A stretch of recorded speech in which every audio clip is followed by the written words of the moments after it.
Again, I also would like to particularly extend my hearty welcome to our hero, Ms. Martine Bourquin.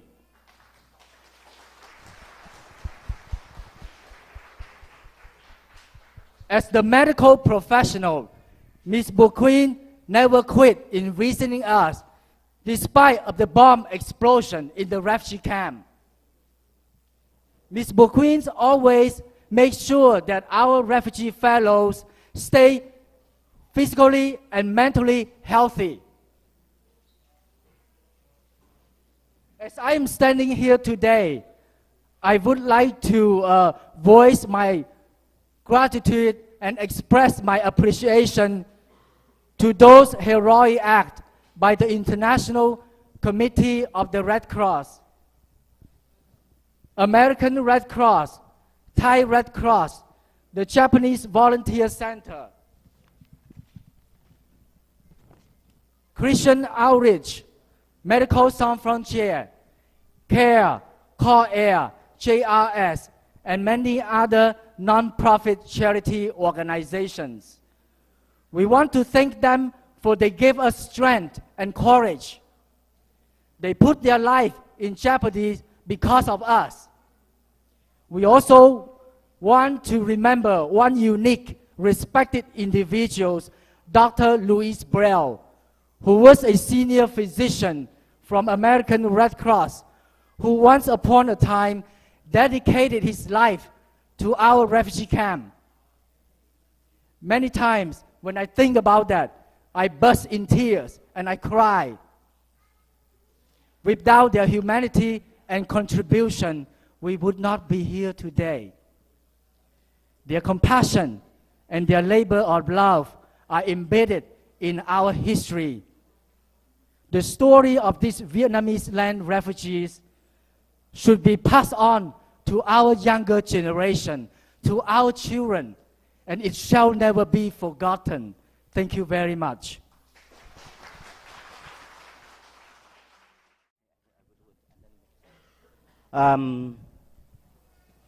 There is another very important person supposed to be here to be with us from California, Colonel Lumley.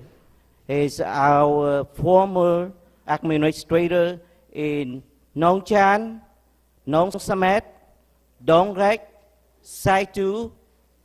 Unfortunately, Bác Lumley is absent today due to his decline in medical issues. So we would like to take his word from a clip that Siu were recorded recently. And Siu, can you share something with us about Bác Lumley?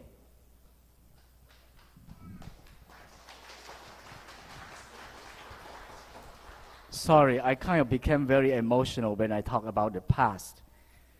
From time to time, I recall my past in the refugee camp. I am sure many of you may feel the same.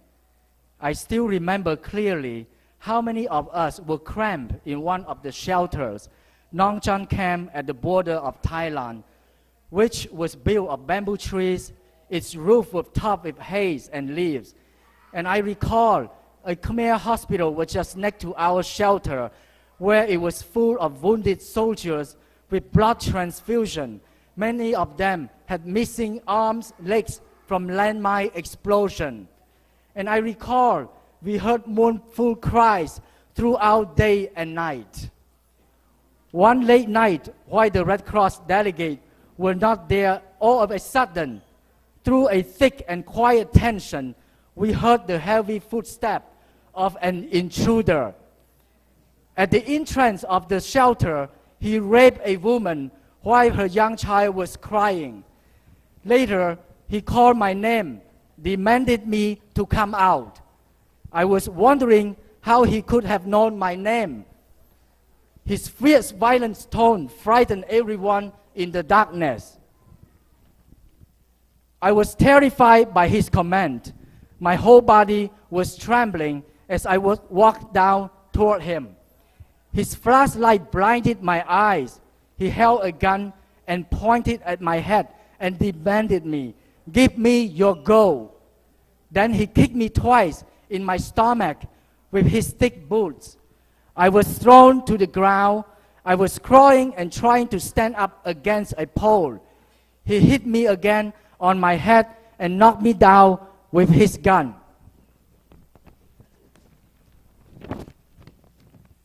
The next morning, I found myself in the hospital with many white bandages wrapped around my head. Later, here comes an angel. I recall one afternoon in the Nong Chan camp, all of a sudden, a rain of bombs exploded nearby our shelter. The soil constantly burst up in the air. Many of us thought we were going to die. The whole scene was in turmoil.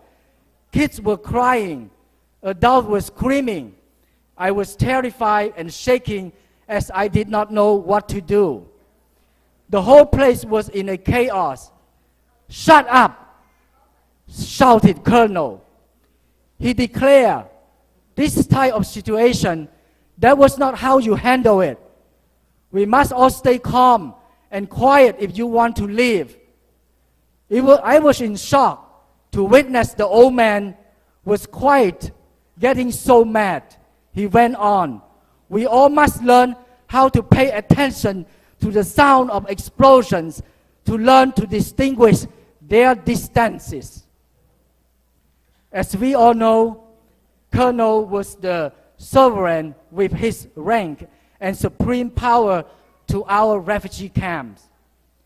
He was the protector of our many fellow refugees. He struggled to maintain peace among language, religions, culture, ethnicities. With every night, he would walk around in the camp with his wooden cane in a regular basis to safeguard the camp environment. He did that unselfishly, and he wanted to make sure that the camp was free of menace. Without Colonel Lamne's existence, it would have been many more brutal incidents, rapes, robbery, assault, and more undue physical violence in the refugee camp. On behalf of our reunion, I especially pay homage to our Colonel Lamne, and I salute him for his humanity and his leadership. Thank you very much. But as we survive, we do need hope and love. Those who bring the hope and love to us is marvelous. It's magnificent people. But one of them survived today with us and coming with us, Father Tom Dunleavy. He will have some word for us. Please welcome Father Tom. Good afternoon.